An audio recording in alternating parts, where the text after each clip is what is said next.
আজকে আমরা আমাদের সমাজের একটি ভয়াবহ রূপ, একটি ভয়াবহ সমস্যা, যে সমস্যার সমাধানের জন্য সরকারও হয়তোবা চায়, সমাজের নেতৃবর্গও চান, আপনারাও চান, আমরাও চাই, আল্লাহও চান সমস্যার সমাধান হোক। সেই সমস্যাটা হচ্ছে মদ এবং মাদকতা।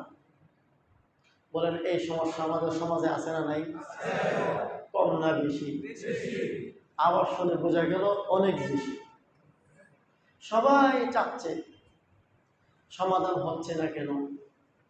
সরকারও চাচ্ছে, প্রশাসনও চায়, আমাদের সমাজের নেতৃবৃন্দও চায়, আমরাও চাই, সবাই চাই, সমাধান হয় না কেন? প্রথমে আসুন এ বিষয়টা কি পরিমাণ ভয়াবহ, এবং আল্লাহ রসুল সাল্লাল্লাহু আলাইহি সাল্লামের জমানায় যখন কোরআন নাজিল হচ্ছিল তখন এই বিষয়টার অবস্থা কেমন ছিল, এবং কোরআন এটাকে কিভাবে ধীরে ধীরে নিয়ন্ত্রণে নিয়ে এসেছে, আমরা প্রথমে সেই ইতিহাসটা একটু জেনে নিই। রাসূল আকরাম সাল্লাল্লাহু আলাইহি ওয়াসাল্লামকে আল্লাহ তাআলা যে সময় পৃথিবীতে পাঠিয়েছিলেন, ওই সময়টাতে মক্কার এমন কোনো মসজিদ ছিল না, এমন কোনো অনুষ্ঠান ছিল না যে অনুষ্ঠানে মদ বা মাদক সেবন না করা হতো। এটা ছিল সাধারণ খাদ্যাভ্যাসের মতো। যেমন আমাদের সমাজে, আমাদের ঘরে কেউ চায়ে অভ্যস্ত, কেউ পানে অভ্যস্ত, বিভিন্ন জন বিভিন্ন রকমের খাদ্যদ্রব্যে অভ্যস্ত। আরবের প্রতিটি ব্যক্তি, প্রায় দু একজন ব্যতিক্রম, প্রতিটি ব্যক্তি এই মদ সেবনে অভ্যস্ত ছিল। এবং হাদিস থেকে যা বোঝা যায়, বহু ধরনের মদ ওই সময়ে পাওয়া যেত। এবং ইসলামই একমাত্র ধর্ম এই মদ বা মাদকতার ভয়াবহ কুফর সম্পর্কে উম্মতকে, মানুষকে সচেতন করেছে।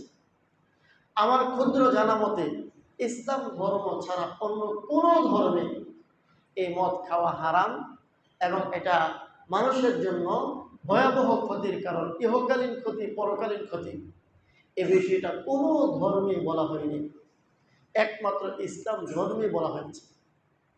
এবং দেখবেন নেতৃবৃন্দ যারা আছে তারা মাদকের কুফল বলতে পারে সামান্য জাগতিক একটা নির্দিষ্ট পরিমণ্ডলে, এর বাইরে গিয়ে আর কিছু বলার ক্ষমতা রাখে না। কারণ যারা কোরআন পড়ে না, হাদিস পড়ে না, এবং এটার মূল ইতিহাস যারা জানে না, এরা এর চেয়ে বেশি কিছু বলতেও পারবে না। আর যেহেতু এর চেয়ে বেশি কিছু বলতেও পারে না, ইসলাম কিভাবে এই ভয়াবহ মাদক থেকে, মাদকের করাল গ্রাস থেকে সেই সমাজকে উত্তরণ করেছিল, সেই সমাজকে সেই মাদকের করাল গ্রাস থেকে কিভাবে উদ্ধার করেছিল, ওই ইতিহাসও জানি না। আর ওই ইতিহাস না জানলে পশ্চিম কালেও এই সমস্যার সমাধান হবে না। গতকাল আসরের পর আমার কয়েকজন প্রিয় মানুষের সাথে বসে এই বিষয়ের কথা হচ্ছিল। বলতেছিল, হুজুর, মেহেরপাড়া ইউনিয়নের অবস্থা খুব খারাপ। প্রত্যেকটা দোকানে দোকানে মদ বিক্রি হয়, বিভিন্নভাবে নেশাদ্রব্য বিক্রি হচ্ছে। ছোট থেকে বড়, বড় থেকে ছোট, শিক্ষিত অশিক্ষিত, শিল্পপতি, সাধারণ মানুষ, নেতৃবৃন্দ সব প্রায় এটার সাথে জড়িত হয়ে গেছে। যারা একটু সচেতন এরা খুব দুশ্চিন্তার মধ্যে আছে যে আমার সন্তান, আমার পরবর্তী প্রজন্ম, এদেরকে এই ক্ষতি থেকে, এই ভয়াবহতা থেকে আমরা বাঁচাতে পারবো কি। এবং মজার বিষয় হলো, এটা তাদের বক্তব্য, যে যারা আমাদের সমাজে বিভিন্ন মিটিং, মিছিল ইত্যাদির মধ্যে নেতৃত্ব দিয়ে যাচ্ছেন, মাদক বিরোধী, দিন শেষে এরাই এগুলোর নেতৃত্ব দিয়ে যাচ্ছে। তাদের মাধ্যমে সমাজে এগুলো আমদানি রপ্তানি হচ্ছে। আসল কারণ হচ্ছে যে আমরা প্রকৃত অর্থে এটার ভয়াবহতা বুঝতে পারছি না, বা বুঝতে পারলেও দুনিয়ার জাগতিক স্বার্থের কারণে আমরা মূল সমস্যার সমাধান কিভাবে হবে সেই পর্যন্ত পৌঁছার চেষ্টা করছি না। এজন্য আসুন আমরা সেই কোরআন থেকে এবং প্রাচীন ইতিহাস থেকে আমরা প্রথমে কিছু জানব, কিভাবে ইসলাম এই মতকে নির্মূল করেছিল। রাসূল আকরাম সাল্লাল্লাহু আলাইহি সাল্লামের সাহাবী যারা ছিলেন, মুসলিম হওয়ার পরেও একটা নির্দিষ্ট সময় পর্যন্ত ইসলামী মতকে হারাম ঘোষণা করে নাই। কাফেররা তো খাইতই, মুসলমান হওয়ার পরেও সাহাবায়ে কেরামও সেবন করতেন। একটা নির্দিষ্ট সময় পর্যন্ত মদ বা এই মাদকতা বা এই নেশাজাতীয় দ্রব্যকে আল্লাহ তাআলা হারাম ঘোষণা করেননি। কেন? এর কারণ হচ্ছে যখন কোনো বিষয় নেশায় পরিণত হয়, হঠাৎ করে নিষেধ করে দিলে এটা বরদাস্ত করার ক্ষমতা থাকে না। তাই আল্লাহ তাআলা প্রথমে মানুষের জেহেন তৈরি করেছেন, প্রস্তুত করেছেন। প্রথমে মানুষকে বোঝানোর চেষ্টা করা হয়েছে এর ক্ষতিটা কেমন, এর কুফল কেমন। মানসিকভাবে যখন প্রস্তুত হতে শুরু হয়, একটা পর্যায়ে গেলে মানুষ এটাকে ছাড়তে সহজ হয়ে যায়। কেউ বিড়ি পান করে, এটাও এক প্রকারের নেশা। যখন কেউ বিড়ি সিগারেট পান করতে অভ্যস্ত হয়ে পড়ে, যিনি দৈনিক 20টা 30টা সিগারেট পান করেন, তাকে হঠাৎ করে যদি বলা হয় আজ থেকে একটিও পান করতে পারবে না, তার অবস্থা খারাপ হয়ে যাবে, তার পক্ষে ছাড়া সম্ভব না। কি করতে হবে? প্রথমে তাকে বুঝাইতে হবে, তার কাছ থেকে তার মন তৈরি করার পর বলতে হবে আপনি দৈনিক 20টা পান করেন, অন্তত আগামী 1 সপ্তাহ 5টা কম করেন। হইল কয়টা? 15টা। এরপরে 1 সপ্তাহ আরও 5টা কমান, হবে 10টা। এরপরে 1 সপ্তাহ আরও 5টা কমান, হবে 5টা। এরপর এক সময় যদি বলা হয় এই 5টা ছেড়ে দিলে কোনো অসুবিধা নেই, তিনি যদি মানসিকভাবে প্রস্তুত থাকেন তাহলে ছাড়তে পারবেন। ঠিক কোরআন এভাবে ধীরে ধীরে ধীরে ধীরে এই মদ এবং নেশার ভয়াবহতা কোরআন বুঝিয়েছে। এক পর্যায়ে আল্লাহর কালাম এই কোরআনের মধ্যে মদকে নিষেধ করে দিয়েছে। সর্বপ্রথম সূরা নাহাল, আল্লাহ তাআলা মদ সম্পর্কে প্রথম আয়াত নাযিল করেন। সূরা নাহালের 67 নম্বর আয়াত। আল্লাহ তাআলা কোরআন কারীমের মধ্যে বলেন, অমিন সামারাতিন নাখিলি ওয়াল আ'নাব তাত্তাখিযুনা মিনহু সাকারাও ওয়া রিজকান হাসানা ইন্না ফি যালিকা লাআয়াতাল লিকাওমিন ইয়াকিলুন। আল্লাহ বলেন, হে মানব মণ্ডলী শুনো, 2 প্রকারের ফল থেকে, এক হচ্ছে খেজুর, আরেক হচ্ছে আঙ্গুর। আরব দেশের লোকেরা সাধারণত এই 2 জাতের ফল থেকেই তারা মদ বানাতো, আরও ছিল, তো বেশিরভাগ এই 2 ধরনের মদ ছিল। জব থেকে বানাতো, কিশমিশ থেকে বানাতো। আর আমাদের এই বাংলাদেশে যে কত রকমের মদ পাওয়া যায়, আমি যা শুনি, পান্তাবাদ থেকে অনেকে বানায়, জুতার গাম যে আছে, গাম জুতার তলি যে আটকায়, ওগুলোও নাকি মদ। আরো কত রকমের আছে। আল্লাহ আমাদের সবাইকে হেফাজত করুন। তো আল্লাহ রাব্বুল আলামিন বলছেন, হে মানব মণ্ডলী, তোমাদেরকে আমি আল্লাহ 2টি ফল দান করেছি। এক ফলের নাম হচ্ছে খেজুর, আর এক ফলের নাম হচ্ছে আঙ্গুর। এই খেজুর আর আঙ্গুর 2টা উৎকৃষ্ট ফল। এই ফলটাকে তোমরা 2 ভাবে ভক্ষণ করো। আল্লাহ বলেন, তাত্তাখিযুনা মিনহু সাকারান ওয়া রিজকান হাসানা। এক হচ্ছে এর মধ্য থেকে কিছু ফলকে তোমরা নেশা বানাও, আর কিছু ফলকে তোমরা উত্তম রিজিক হিসেবে খাও। একটু চিন্তার বিষয়, আল্লাহ তাআলা এখানে খেজুর এবং আঙ্গুরকে 2 ভাগে ভাগ করে ফেলেছেন। অর্থাৎ আরবের দেশের লোকেরা নবীর জমানায় তারা এই আঙ্গুর খেজুর থেকে যেটাকে নেশাজাত দ্রব্য বানিয়ে, মদ বানিয়ে সেবন করত, এটাকে আল্লাহ তাআলা খাবার বলেননি। এটার নাম দিয়েছেন সাকার, অর্থাৎ মদ বা নেশা। এটাকে আবার আল্লাহ তাআলা খাবার হিসেবে উল্লেখ করেন নাই। আল্লাহ বলেছেন, তাত্তাখিযুনা মিনহু সাকারান ওয়া রিজকান হাসানা। তোমরা এই 2 প্রকারের ফলকে 2 ভাবে ভক্ষণ করো। একটার নাম হচ্ছে নেশা, সাকার, আর একটা হচ্ছে উত্তম খাবার বা উত্তম রিজিক। মানে যারা এই খেজুরকে আঙ্গুরকে ফল হিসেবে সেবন করো, ফল হিসেবে খাও, যেমন আমরা খেজুর কিনে খাই, আঙ্গুর কিনে খাই, স্বাভাবিকভাবে এটাকে নষ্ট না করে ফল হিসেবে খাওয়া, আল্লাহ বলেন এটা হচ্ছে রিজকান হাসান, উত্তম খাবার। আর যারা এটাকে পচিয়ে গলিয়ে নেশা তৈরি করে পান করো, আল্লাহ তাআলা এটাকে খাবার বলেন নাই, নাম দিয়েছেন নেশা। এই আয়াতটা হচ্ছে সর্বপ্রথম এই মদ সংক্রান্ত আয়াত। এই আয়াতের শেষাংশে আল্লাহ বলেন, ইন্না ফি যালিকা লাআয়াতাল লিকাওমিন ইয়াকিলুন। যারা বুঝমান, জ্ঞান সম্পন্ন, আমি আল্লাহর এই আয়াতের মধ্যে তোমাদের জন্য চিন্তার বিষয় আছে। চিন্তা করুন, এই আয়াতটা নাযিল করে আল্লাহ তাআলা মানুষের মাথায় একটা চিন্তা ঢুকিয়ে দিলেন। তোমরা যারা মদ খাচ্ছ, আঙ্গুর থেকে মদ তৈরি করছো, খেজুর থেকে মদ তৈরি করছো, আমি আল্লাহর দৃষ্টিতে এটা খাবার নয়, এটা হচ্ছে নেশা, এটা খাবারের কাতারে পড়ে না। এই আয়াত নাযিল করার মাধ্যমে আল্লাহ তাআলা সাহাবীদের মধ্যে, মানুষের মধ্যে, ঈমানদারদের মধ্যে এক প্রকার মেসেজ ঢুকিয়ে দিলেন তোমরা যদি ভালো খাবার খেতে চাও এটাকে স্বাভাবিক ফল হিসেবে খাও, আর নেশা করতে চাও নেশাটা কিন্তু খাবারের অন্তর্ভুক্ত নয়, এটার নাম নেশা। এবার একটু চিন্তা করুন, এই আয়াত নাযিল হওয়ার পর যারা বিচক্ষণ বুদ্ধিমান বিবেচক মানুষ ছিলেন তাদের মাথার মধ্যে টেনশন ঢুকলো। তাহলে মনে হচ্ছে আল্লাহ তাআলার কাছে এটাকে নেশা হিসেবে যে আমরা পান করছি এটা পছন্দনীয় নয়। আল্লাহকে নিষেধ করেছেন, বোঝুন নিষেধ করেছেন, নিষেধ করেন নাই। আল্লাহ বলেছেন এখান থেকে যা তোমরা খাচ্ছ এটা দুই প্রকার, এক প্রকারের নাম হচ্ছে নেশা, আর এক প্রকারের নাম হচ্ছে উত্তম খাদ্য। এই যে মানুষের জেহেন তৈরি করা হচ্ছে, সাহাবায়ে কেরামের মাথার ভিতরে চিন্তা ঢুকলো, তাহলে আল্লাহ তাআলার কাছে এটা পছন্দনীয় নয়। এবার এতদিন পর্যন্ত যারা খুব তৃপ্তির সাথে খুব আনন্দের সাথে পান করত, এখন পান করার আগেই মাথার মধ্যে টেনশন ঢুকে আল্লাহর কাছে কিন্তু এটা পছন্দ না। যেমন আরেকটা উদাহরণ দিই, আমরা যারা উলামায়ে কেরাম আছি, আমি আমার কথাই বলি, আমরা কোমল পানীয় জিনিসগুলো আমরা খাই না, বিশেষ করে 7 আপ, পেপসি, কোকাকোলা। যেই দিন থেকে শুনেছি এগুলো ইহুদি খ্রিস্টানের পণ্য, সাধ্যমতো চেষ্টা করি না খাওয়ার জন্য। এরপর আবার এটাও জেনেছি ইহুদি খ্রিস্টানের পণ্য না হলেও এটা ক্ষতির কারণ, শারীরিক ক্ষতির কারণ। যখন এই কথাটা আমরা জেনেছি, জানার পর থেকে যারা সচেতন বুদ্ধিমান বিবেচক তারা খাওয়ার আগে ভাবে এটা তো বালা জিনিস না, আচ্ছা ঠিক আছে খায়, অল্প স্বল্প খায়। কথা বলুন ঠিক না ঠিক? যারা বিবেচক বুদ্ধিমান তারা খাইলেও অল্প স্বল্প খায়।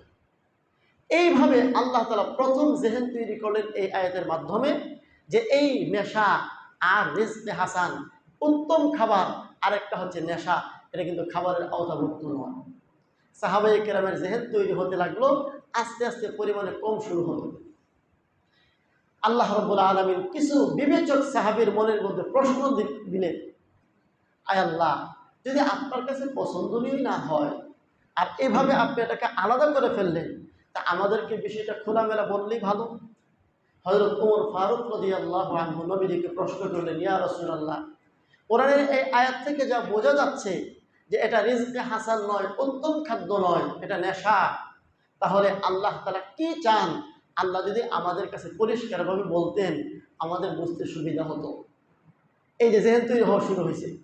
এরপরে আল্লাহ তাআলা সূরা বাকারার আরেকটি আয়াত নাযিল করলেন, 219 নম্বর আয়াত। আল্লাহ বলেন, ইয়াসআলুনাকা আনিল খামরি ওয়াল মাইসির কুল ফীহিমা ইসমুন কাবীরুন ওয়া মানাফিউ লিন-নাস। হে নবী, আপনার কাছে কিছু মানুষ জানতে চায় মদ সম্পর্কে আর জুয়া সম্পর্কে, আপনার কাছে জানতে চায়। এই জানতে চাওয়া কেন হলো? আগের আয়াত নাযিল হওয়ার কারণে সাহাবীদের মনের মধ্যে খটকা তৈরি হলো, তাহলে মনে হয় এটা আল্লাহর কাছে পছন্দের নয়, এই জন্য তাদের প্রশ্ন তৈরি হলো। আর প্রশ্ন তৈরি হওয়ার কারণে আল্লাহ তাআলা 2 নম্বর আয়াত নাযিল করলেন, আরেকটু অ্যাডভান্স হলো। আল্লাহ বলেন, হে নবী, আপনার কাছে জানতে চায় যে এই মদ এবং জুয়া বিষয়টা কি, আপনি বলে দিন ফীহিমা ইসমুন কাবীর, এই মদ জুয়ার মধ্যে বড় ধরনের গুনাহ রয়ে গেছে, ওয়া মানাফিউ লিন-নাস, মানুষের কিছু উপকারিতা আছে। এখনো কিন্তু হারাম হয় নাই, খেয়াল করেন, এখনো কিন্তু হারাম হয়নি। আল্লাহ বলেন এই মদ এবং জুয়া, এই নেশা জাতীয় বস্তুগুলো, এতে বড় ধরনের গুনাহ রয়ে গেছে, আবার কিছুটা উপকারিতাও আছে। এরপর আল্লাহ বলেন ওয়া ইসমুহুমা আকবারু মিন নাফইহিমা, তবে মনে রেখো যতটুকু উপকার এর চাইতে এর গুনাহ বা ক্ষতির দিক 1000 গুণ বড়। উপকার কি? খাইলে প্রাথমিক পর্যায়ে শরীরে একটু চাঙ্গা চাঙ্গা লাগে, একটু বালা বালা লাগে। যারা সেবন করে তারা বুঝে। আল্লাহ তাআলা আমাদেরকে এই বুঝ যেন না দেন, বলুন আমিন। আপনারা কি সেবন করে বস্তু অর্জন করতেছেন? তো আল্লাহ তাআলা বলে দিয়েছেন, তাই আমরা বিশ্বাস করি যে স্বাভাবিক পর্যায়ে যারা এগুলো সেবন করে তাদের কাছে ভালো লাগে, একটু শরীর চাঙ্গা চাঙ্গা লাগে, এতটুকু শুধু উপকার। আর আল্লাহ বলেন এর ক্ষতি আরো ভয়াবহ। সে ক্ষতিগুলো কি বিস্তারিত এই সপ্তাহ বলবো না, আগামী জমে বলবো ইনশাআল্লাহ। এই আয়াত নাযিল হওয়ার দ্বারা সাহাবায়ে কেরামের মনের মধ্যে আরো খটকা তৈরি হলো, আরো জটিলতা তৈরি হলো। হায় হায়, আল্লাহ তাআলা বলছেন এর মধ্যে বড় ধরনের গুনাহ আছে, হারাম যদি না হয় তো গুনাহ হবে কেন? গুনাহ হচ্ছে এই জন্য, এই নেশা জাতীয় বস্তু পান করার পর পরবর্তী যে কাজগুলো করা হয় এগুলো হচ্ছে গুনাহের কাজ। আল্লাহ রসুল এক হাদিসে বলেন, আল খামরু উম্মুল খাবাইস, নেশাজাত বস্তু দ্রব্য পান করা এটা হচ্ছে সমস্ত অপরাধের মূল। যারা নেশাজাতীয় বস্তু পান করে এরা দিন শেষে মা স্ত্রী পার্থক্য করতে পারে না। নেশা বস্তু যখন তার প্রয়োজন পড়ে আর পকেটে টাকা না থাকে, তখন কি করে? লাউ চুরি করে, ডিম চুরি করে, মুরগি চুরি করে, কারেন্টের তার চুরি করে, সিসিটিভি চুরি করে নিয়ে যায়, সামনে যা পায় তা চুরি করে নিয়ে যায়, হাজারো অপরাধের জন্ম দেয়। এই জন্য আল্লাহ বলেন, এখনো পর্যন্ত নেশা হারাম করা হয়নি, পান করলে কোনো গুনাহ হচ্ছে না, কিন্তু এটার ফলাফল, এটার কারণে যে প্রতিক্রিয়াগুলো সৃষ্টি হয়, এর দ্বারা বড় বড় গুনাহের জন্ম হয়। এই আয়াত নাযিল হলো 2 নম্বরে। এই আয়াত নাযিল হওয়ার পর এতদিন পর্যন্ত সাহাবায়ে কেরাম যাও পান করতেন, পরিমাণ আরো কমতেছে। চিন্তার খোরাক আল্লাহ তাআলা মাথার মধ্যে দিচ্ছেন, আস্তে আস্তে মানুষের জেহেন তৈরি করছেন। এবার একটা চমৎকার ঘটনা ঘটে গেল। এক সাহাবী, সম্ভবত হযরত সাদ বিন আবি ওয়াক্কাস রাদিয়াল্লাহু আনহু, নামটা আমার পুরোপুরি মনে নেই, সাদ বিন আবি ওয়াক্কাস রাদিয়াল্লাহু আনহু, তিনি সাহাবায়ে কেরামের একটা খাবারের মজলিস করলেন, সাহাবীদেরকে দাওয়াত করলেন। খাওয়ার পরে আমরা যেরকম অনেক সময় প্রায় সেই কোমল পানীয়গুলো পান টান করি, ওই মজলিসে নেশাজাতীয় বস্তু পান করা, অর্থাৎ এই মাদক সেবন করাটা একটা স্বাভাবিক ব্যাপার ছিল। সবাই খুব শান্তিপূর্ণভাবে পান করলেন। মাগরিবের নামাজের সময় হলো, এক সাহাবী ইমামতি শুরু করলেন। বলুন তো, নেশা পান করার পর মাথার আকল ঠিক থাকে না ঠিক থাকে না? ঠিক নেই। আর উনি ঘটনাক্রমে সূরাতুল কাফিরুন তেলাওয়াত করা শুরু করছেন। সূরাতুল কাফিরুনের আয়াতের মধ্যে দেখবেন এক জাতীয় আয়াতই কয়েকটা। খুব চিন্তা করে না পড়লে আমরা যারা নিয়মিত নামাজ পড়ে আমাদেরও পেছ লাগে, এক জাতীয় আয়াত ঘুরে ফিরে আসে। সাহাবী নামাজ পড়াচ্ছেন, এখন সূরাতুল কাফিরুন যে শুরু করছেন, আয়াত তো আর শেষ হয় না, ঘুরায় ফিরে চলতেই আছে। এর অর্থ হচ্ছে, যখন কোনো বিবেকবান মানুষ এই জাতীয় জিনিসগুলো পান করে, তার বিবেক ঠিক থাকে না, কমন সেন্স ঠিক থাকে না। এবার আল্লাহ তাআলা 3 নম্বর আয়াত নাযিল করলেন, ইয়া আইয়ুহাল্লাযীনা আমানু লা তাকরাবুস সালাতা ওয়া আনতুম সুকারা হাত্তা তা'লামু মা তাকুলুন। আল্লাহ রাব্বুল আলামিন বলেন, হে ঈমানদারেরা, যারা আমি আল্লাহকে বিশ্বাস করো, 5 ওয়াক্ত নামাজ আদায় করার চেষ্টা করো, মাতাল অবস্থায় নেশাগ্রস্ত হয়ে আমি আল্লাহর দরবারে নামাজের জন্য কখনো উপস্থিত হইও না। নিষেধ করে দিলে, নেশাগ্রস্ত হয়ে নামাজ পড়তে আসলে তুমি কি করো, তোমার নিজেরই খবর থাকবে না। হাদিসের মধ্যে নবীজি এই আয়াতের ব্যাখ্যা দিয়েছেন, কখনো এমনও হতে পারে তুমি আল্লাহর গুণগান করতে গিয়ে আল্লাহরে গালি দিয়ে বলবা, তোমার খবরও থাকবে না। যারা মাতাল হয়, নেশাগ্রস্ত হয়, রাতের বেলায় নেশা টেশা কইরা নিজের বাড়ির রাস্তা পর্যন্ত চিনি না, আরেক বাড়ির দরজা গিয়ে নক করতেছে, দরজা খোলে না, গালিগালা শুরু করছে। আপনি ঘুম থেকে ওইটা দেখেন, মাতাল একটা দরজার সামনে দাঁড়ায় অশ্লীল ভাষায় গালিগালাজ করতেছে, আছে না নাই? কেন এমনটা হলো? আল্লাহ তাআলা মানুষের সবচেয়ে দামি জিনিস বিবেক, আকল, বুদ্ধি, যা যেই কারণে মানুষের শ্রেষ্ঠত্ব, সেটা হচ্ছে আকল আর কমন সেন্স। আর এই নেশাগ্রস্ত হওয়ার কারণে সেই মূল জিনিসটাই নষ্ট হয়ে যায়। মানুষের শারীরিক শক্তির কারণে মানুষ আশরাফুল মাখলুকাত নয়, মানুষকে আশরাফুল মাখলুকাত বলা হয়। সমস্ত সৃষ্টির শ্রেষ্ঠ, এর মূল কারণ হচ্ছে মানুষের বিবেক আছে, আকল আছে, বুদ্ধি আছে, ভালো মন্দ পার্থক্য করতে পারে, মাকে, স্ত্রীকে, বোনকে, ভাইকে পার্থক্য করতে পারে। মায়ের সাথে মায়ের আচরণ হবে, স্ত্রীর সাথে স্ত্রীর আচরণ হবে, বোনের সাথে বোনের আচরণ হবে। এই পার্থক্য করা হয় একমাত্র আকল আর বুদ্ধির মাধ্যমে। এই আকল বুদ্ধি কোনো প্রাণীর মধ্যে নাই, কোনো পশুর মধ্যে নাই, হাইওয়ান জানোয়ারের মধ্যে নাই। দেখবেন একটা গরু তার মেয়ে, তার সন্তান আর তার মা দুইটার পার্থক্য করতে পারে না। মায়ের উপরও লাভ দিয়ে ওঠে, সন্তানের উপরও লাভ দিয়ে ওঠে। কিন্তু আল্লাহ মানুষকে বিবেক দান করেছেন, আল্লাহ তাআলা সেই বিবেকের মাধ্যমে মানুষ এই পার্থক্য করতে পারে, বিদায় মানুষ শ্রেষ্ঠ। আর সেই বিবেকটাই নষ্ট করে ফেলে এই নেশা। আল্লাহ বলেন, হে ঈমানদারেরা, নামাজ পড়ো, নামাজের সময় সাবধান, মাতাল হয়ে কিন্তু নামাজে এসো না। এবার এই 3 নম্বর আয়াত নাযিল হওয়ার পরে বড় ধরনের একটা বাধা তৈরি হইল। কি বাধা? এখন যদি কেউ নেশা সেবন করে, 2-3 ঘন্টা পর্যন্ত অন্তত এটার একটা প্রভাব থাকবে। কথার কথা ফজরের নামাজের পরে যদি কেউ সেবন করে, ঠিক আছে, 10টা-12টার ভিতরে হয়তো স্বাভাবিক হয়ে যেতে পারে, জোহরের নামাজটা ঠিক মতো পড়তে পারবে। জোহরের পরে আর সেবন করার সুযোগ নাই, আসরের পরেও না, মাগরিবের পরেও না, কারণ এই নামাজগুলো একটার পর একটা, একটার পর একটা আসতেছে। কেউ নামাজের ফাঁকে দিয়ে সেবন করলে অপর নামাজ আসার আগ পর্যন্ত তারা সুস্থ হওয়ার সম্ভাবনা নাই। বড় ধরনের ব্যারিকেড হইল কিনা?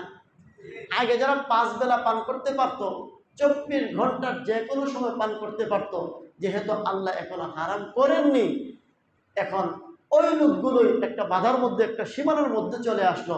এখন ফজরের পরে পান করতে পারে, কোনো কারণবশত যদি ফজরের পরে পান করতে না পারে, 10টা-11টা বাজে, ওই দিন আর সম্ভাবনা শেষ। বাস আরেকটা বাধা চলে আসলো। হযরত ওমর ফারুক রাদিয়াল্লাহু আনহু দোয়া করলেন, আল্লাহুম্মা বাইয়্যিন লানা বায়ানান শাফিয়া, আয় আল্লাহ, মনে হচ্ছে এই বিষয়টা আপনার কাছে পছন্দের না, অতএব আপনার যা ইচ্ছা আপনি স্পষ্টভাবে আমাদেরকে জানিয়ে দিন। বলুন সুবহানাল্লাহ। এবার আল্লাহ তাআলা চূড়ান্ত আয়াত নাযিল করলেন, সূরা মায়েদার 90 এবং 91 নম্বর আয়াত, 2খানা আয়াত। এই 2 আয়াতের মধ্যে আল্লাহ তাআলা চূড়ান্ত বিধান দিলেন, ইয়া আইয়ুহাল্লাযীনা আমানু ইন্নামাল খামরু ওয়াল মাইসিরু ওয়াল আনসাবু ওয়াল আজলামু রিজসুম মিন আমালিশ শাইতান ফাজতানিবুহু লাআল্লাকুম তুফলিহুন। হে ঈমানদারেরা, নিঃসন্দেহে 4টা জিনিস। 1 নম্বর, ইন্নামাল খামরু মদ, ওয়াল মাইসিরু জুয়া, ওয়াল আনসাবু মূর্তি, ভাস্কর্য, প্রতিমা, ওয়াল আজলাম ভাগ্য নিয়ন্ত্রক, তীর, প্রত্যেকটার ব্যাখ্যা আছে। এই 4টা বস্তুকে আল্লাহ বলেন রিজসুন, নাপাক, মিন আমালিশ শাইতান, শয়তানের কাজ, ফাজতানিবুহু, তোমরা এগুলো থেকে বেঁচে থাকো, লাআল্লাকুম তুফলিহুন, তাহলে তোমরা সফল হবে। বাস চূড়ান্ত হুকুম, আল্লাহ বলে দেন এবার বেঁচে থাকো। নিষেধাজ্ঞা চলে আসলো। প্রথম আয়াতে আল্লাহ তাআলা এতটুকু নিষেধাজ্ঞা দিলেন, পরের আয়াতে এগুলোর ভয়াবহতা তুলে ধরলেন। ইন্নামা ইউরিদুশ শাইতানু আন ইউকিআ বাইনাকুমুল আদাওয়াতা ওয়াল বাগদাআ ফিল খামরি ওয়াল মাইসিরি ওয়া ইয়াসুদ্দাকুম আন যিকরিল্লাহি ওয়া আনিস সালাহ। আল্লাহ বলেন, এই মদের মাধ্যমে, নেশার মাধ্যমে আর জুয়ার মাধ্যমে তোমাদের 2 ধরনের ক্ষতি, এক হচ্ছে ইহকালীন ক্ষতি আর এক হচ্ছে পরকালীন ক্ষতি।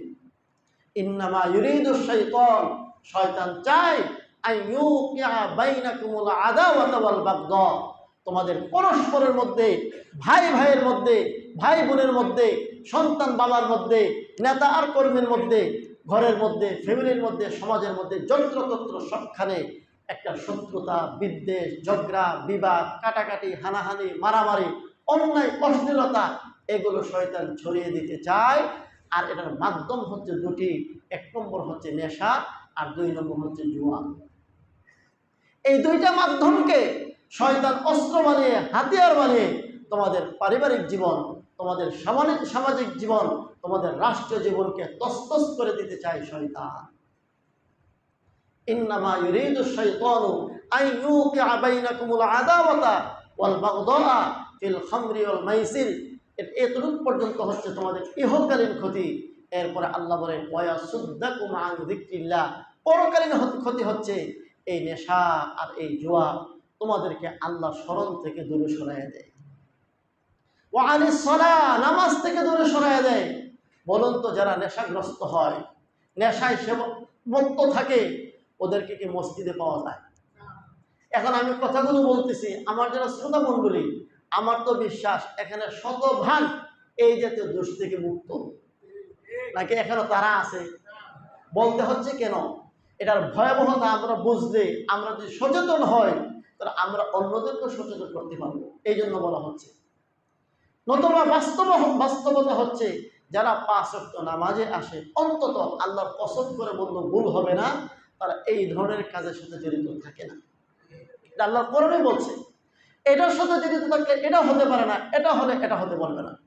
আল্লাহ বলেন, এই নেশা এবং এই জুয়া তোমাদেরকে শয়তান অস্ত্র বানিয়ে এই দুটিকে তোমাদের পরস্পর মধ্যে ঝগড়া, দ্বন্দ্ব, কলহ, পরস্পরে হিংসা ফাসাদ এগুলো তৈরি করবে। ওয়ায়াসুদ্দাকুম আন যিকরিল্লাহ, আল্লাহ স্মরণ থেকে দূরে সরাবে। ওয়া ইকামিস সালাহ, এবং নামাজ কায়েম থেকে দূরে সরাবে। আল্লাহ বলেন ফাহাল আনতুম মুনতাহুন, আমি যে এতগুলো ওয়াজ করলাম এবার বিরত থাকবা তো? এ হচ্ছে মোটামুটি ইতিহাস। এবার এই আয়াতগুলো নাযিল হওয়ার পর বুখারী শরীফের মধ্যে হাদিস আছে, সাহাবে কেরামের অবস্থা নবীজি তুলে ধরছেন। এই আয়াতগুলো নাযিল হওয়ার পর একদিনে তো 4খানা আয়াত নাযিল হয় নাই, ধীরে ধীরে নাযিল হয়েছে। আর এর মাধ্যমে মানুষের মন মেজাজ এমনভাবে তৈরি হয়েছে, আস্তে আস্তে আস্তে আস্তে ছাড়ার জন্য তারা প্রস্তুত হয়েছেন।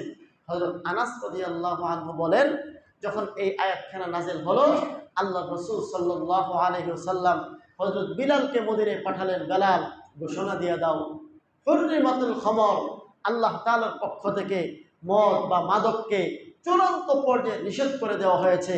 যাদের ঘরে মদ আছে এগুলো ফেলে দাও। হযরত আনাস রাদিয়াল্লাহু আনহু বলেন, আমার হাতে মদের এক হাতে গ্লাস আর এক হাতে মদের জগ, আমি আমার ঘরের মুরব্বীদেরকে মদ পান করাচ্ছিলাম। এমন সময় হযরত বেলাল ঘোষণা করলেন, আল্লাহর রাসূলের উপরে আয়াত নাযিল হলো, হে ঈমানদারেরা, যাদের কাছে মদ আছে, নেশা জাতীয় বস্তু আছে, দ্রুত এগুলো বর্জন করো। আল্লাহর হুকুম হয়েছে। নবীজির এই ঘোষণা হওয়ার মাত্র যাদের গ্লাস ছিল ফেলে দিল, যাদের জগ ছিল ফেলে দিল, যাদের মদের বটকা ছিল ভেঙে চুরমার করে দিল, যারা মুখের মধ্যে ছিল ডুব গিলল না, যাদের পেটের মধ্যে ছিল বমি করে পর্যন্ত বের করে দিল। বলুন তো, এটা কি একদিনে হয়েছিল না ধীরে ধীরে হয়েছে? ইতিহাস বলে আরব সভ্যতার রন্ধ্রে রন্ধ্রে অস্থি মজ্জায় সব ক্ষেত্রে মদ, এই নেশা জীবাণুর মতো প্রবেশ করেছিল। এই জাতিটাকে আল্লাহ তাআলা ধীরে ধীরে নবীজির সুহবতেও চলে এসেছেন, ঈমানও তারা এনেছে। ঈমান আনার পরে হঠাৎ করে তোমরা মদ খাবে না, নেশা জাতীয় বস্তুর কাছে যাবে না, এরকম কথা কিন্তু বলে দেন নাই। ধীরে ধীরে জেহেন তৈরি করে আল্লাহ তাআলা এটা থেকে দূরে সরে আসে। তাহলে এটাই হচ্ছে প্রকৃত শিক্ষা। যে কোনো অন্যায় থেকে, বিশেষ করে এমন কোনো অন্যায় যা হঠাৎ করে ছাড়া সম্ভব না, এটাকে ধীরে ধীরে নিয়ন্ত্রণে আনতে হয়। এই জন্য প্রথম কাজ হচ্ছে প্রতিটি মানুষ এটা বুঝতে হবে যে এটা আমাদের একটা বড় সমস্যা এবং বড় রোগ। 2 নম্বর, এটার সমাধানের জন্য সত্যিকার অর্থে আন্তরিক হতে হবে। আর 3 নম্বর, যথাযথ পদক্ষেপ নিতে হবে। এই 3 কাজ করতে হবে। যদি কোনো একখানে ত্রুটি হয়, কোনোদিন এই সমস্যার সমাধান হবে না।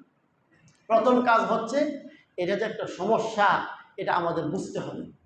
কিন্তু দুঃখজনক বিষয় হলো, আমরা যারা নামাজে আসি, দিন কালাম বুঝি, আমার একটা ধারণা আর কি, অর্ধেক মানুষ যারা অত্যন্ত নিরীহ, আমাদের কথায় সমাজ চলে না, এমন শ্রেণীর যারা আমরা আছি, আমরা হয়তো এই বিষয়টা বুঝি এটা মারাত্মক পর্যায়ের সমস্যা। পক্ষান্তরে যারা এগুলোর সাথে জড়িত আছে, এরা হয়তো মুখে মুখে বুঝলেও দিল থেকে হয়তো বা বুঝি না। এটা আমার ধারণা ভুলও হতে পারে। যাই হোক, প্রথম হচ্ছে আমাদেরকে বুঝতে হবে এটা বর্তমান সময়ের একটি মারাত্মক সমস্যা। এই প্রথমত বোঝার প্রয়োজন। 2 নম্বর, এটার জন্য ধীরে ধীরে একটা নিয়মতান্ত্রিক পদক্ষেপ গ্রহণ করা প্রয়োজন। এখন যারা সরকার পর্যায়ে আছে তারা এক ধরনের পদক্ষেপ গ্রহণ করতে হবে। আমরা যারা সামাজিকভাবে সাধারণ মানুষ আছি, আমাদের পদক্ষেপ হবে আরেক ধরনের। সরকারের পদক্ষেপ কি হওয়ার দরকার? সরকারের পদক্ষেপ হওয়ার দরকার ছিল যত জায়গায় মদের উৎপাদন হয়, যত জায়গা থেকে মাদকের সরবরাহ হয়, ওই সবগুলোকে বন্ধ করে দেওয়া। কিন্তু আমাদের সরকার কি পারছে? অতীতের সরকারগুলো পেরেছিল? বরং আমরা অবাক বিস্ময়ে একটা বিষয় লক্ষ্য করেছি। গত সরকারের শেষ দিকে ক্যাসিনো, ঢাকা শহর, বড় বড় শিল্পপতিরা, বড় বড় পয়সাওয়ালারা যখন ক্যাসিনোর উপরে প্রশাসন যখন নজরদারি শুরু করলো এবং হামলা শুরু করলো, তদন্ত শুরু করলো, মারাত্মক বড় বড় জিনিস আমাদের সামনে চলে আসলো। প্রশাসন বলল যে এইগুলোর সাথে বড় বড় রাজনৈতিক নেতৃবর্গ সক্রিয়ভাবে জড়িত আছে, তাদের ইন্ধনে, তাদের সহযোগিতায় এই ক্যাসিনোগুলো চলছে। আর ক্যাসিনোগুলোর ভিতরে মদের আড্ডাখানা। আমরা আগে শুনছি বর্তমান সরকার খুব ভালো আর তাদের নেতৃবর্গ সব ভালো। আমরা আগের কথাগুলি বলি তাহলে মজা পাবো। কি কর, বর্তমান সব ফেরেশতা হয়ে গেছে। তো ওই সরকারের কথা বলতে আমাদের খুব ভালো লাগে, বললাম। তো তখন আমরা শুনেছিলাম যে এগুলোর সাথে বড় বড় নেতৃবৃন্দ, বিশেষ করে রাজনৈতিক নেতৃবৃন্দ জড়িত। তখন রাজনৈতিক নেতৃবৃন্দ, মন্ত্রীরা পর্যন্ত বক্তব্য দিছে এর সাথে স্বয়ং প্রশাসন জড়িত। আপনাদের মনে থাকার কথা। তাহলে প্রশাসন দায়ী করেছে নেতৃবৃন্দকে, আর নেতৃবৃন্দ দায়ী করেছে প্রশাসনকে। আমরা যেন কোন দিকে? আমরা এটাই বুঝি এগুলোর সাথে যেমনি ভাবে নেতৃবৃন্দ জড়িত আছে, এমনি ভাবে প্রশাসনও জড়িত আছে। সুতরাং যেখানে বড় বড় এমপিরা, মন্ত্রীরা, বড় বড় রাঘব বোয়ালেরা এগুলোর সাথে জড়িত থাকে, প্রশাসনের উপরস্থ ব্যক্তিরা জড়িত থাকে, আমরা আর আপনারা এখানে আগায় বসে চিল্লাচিল্লি করলে কি লাভ হবে? দেব। সুতরাং আমাদের যেই কপাল, সেই কপালেই থাকলো। এখন যারা আছে এরা সব ভালো, আগে খারাপগুলি বলি। তাহলে 1 নম্বর, যারা সরকারে থাকে তারা প্রথমত আন্তরিক হতে হবে। এটা দেশের মৌলিক সমস্যা। এই সমস্যার কারণে আজকে আমাদের বহু মা তার স্বপ্ন ভঙ্গ হচ্ছে। আজকে বহু বাবার স্বপ্ন নষ্ট হয়ে যাচ্ছে। মা বাবা স্বপ্ন দেখেন আমার সন্তানটা পড়াশোনা করে বড় কিছু করবে, দেশের জন্য করবে, সমাজের জন্য করবে, রাষ্ট্রের জন্য করবে। কিন্তু এই সন্তান মাদকের করাল গ্রাসে সে নষ্ট হয়ে আস্তে আস্তে ধীরে ধীরে তার চরিত্র শেষ হচ্ছে, তার ইজ্জত শেষ হচ্ছে। কখনো কখনো এমনও হয় এই সন্তানের হাতে মা এবং বাবা খুন হচ্ছে। অনেক বছর, মনে হয় 10-12 বছর হয়ে গেছে, ঐশী রহমান নামক একটি মেয়ে এখনো সম্ভবত বন্দি আছে জেলে। মাশাআল্লাহ, সকলের মনে আছে। তার মা বাবা ছিল পুলিশ দম্পতি। তার এই নেশার টাকা দিতে না পারার কারণে এক পর্যায়ে, অনেকগুলো কারণ সহের মধ্যে এটা একটা কারণ ছিল, নেশার টাকা না দেওয়ার কারণে মা বাবা প্রথমে এটাকে কোনো পাত্তা দেয়নি, গুরুত্ব দেয়নি। এক পর্যায়ে মা এবং বাবা যখন তাদেরকে বাধা দিল, এই সন্তান মা বাবা উভয়কে খুন করলো। বলুন, কোনো মা কোনো বাবা চায় আমার সন্তানটা নষ্ট হোক? আমার সন্তানের হাতে আমি খুন হই, আমার জীবনের সমস্ত স্বপ্ন নষ্ট হোক? কোনো মা চায় না, কোনো বাবা চায় না। এই জাতীয় ঘটনা একটি দুটি নয়, অহরহ ঘটতেছে। আমাদের সমাজে রন্ধ্রে রন্ধ্রে প্রবেশ করেছে, কিন্তু সরকারদের কোনো খবর নেই। বরং সরকাররাই এগুলোর সাথে জড়িত, নেতৃবৃন্দরাই জড়িত, প্রশাসনে জড়িত। আমরা আগা থেকে চিল্লাচিল্লি করলে কি লাভ হবে? এই জন্য প্রথম কাজ সরকারকে বুঝতে হবে। কিন্তু আমাদের এই সরকারগুলো যেহেতু পশ্চিমাদের বানানো সরকার, গণতান্ত্রিক সরকার, এই পশ্চিমাদের বানানো সরকার, গণতান্ত্রিক সরকারদের এই শক্তিই থাকে না যে তারা চাইলে মদকে বন্ধ করে দিবে। কারণ এটা আন্তর্জাতিক চাপ আসবে। এই আন্তর্জাতিক চাপ ঠেকানোর মতো শক্তি আমাদের বাংলাদেশ সরকারের আগেও ছিল না, এখনো নাই, গণতান্ত্রিক কোনো সরকারের থাকবেও না। সেই একমাত্র আফগানিস্তানের সরকার, যারা সেই পশ্চিমাদের সাথে 20টি বছর লড়াই করে তারা যেখানে আল্লাহর দ্বীন জিন্দা করেছে, তাদের পক্ষে শুধু সম্ভব এই একটি কথা। 2 নম্বর কথা হচ্ছে, প্রথমত সরকার সচেতন হতে হবে, আন্তরিক হতে হবে, এবং মূল কেন্দ্র যেখান থেকে এগুলো সরবরাহ হয় সেগুলো বন্ধ করতে হবে। 2 নম্বর কাজ হবে মানুষকে সত্যিকারের অর্থে দিনদার উলামায়ে কেরামের সোহবতে নিয়ে নিয়ে মানুষের জেহেন তৈরি করতে হবে। আমি আপনাদেরকে একটা বাস্তব কথা বলি। এই সমাজের মধ্যে 2 শ্রেণীর মানুষ এই কাজের সাথে জড়িত নয়। 1 নম্বর, পুরা বাংলাদেশে টেকনাফ থেকে তেতুলিয়া পর্যন্ত যত উলামায়ে কেরাম আছেন, বিশেষ করে উলামায়ে কেরাম এবং মাদ্রাসার ছাত্র যারা আছে, আমরা কসম করে বলবো ভুল হবে না, একজন আলেম, একজন মাদ্রাসার ছাত্র কোনো নেশার সাথে জড়িত নয়। এই 1।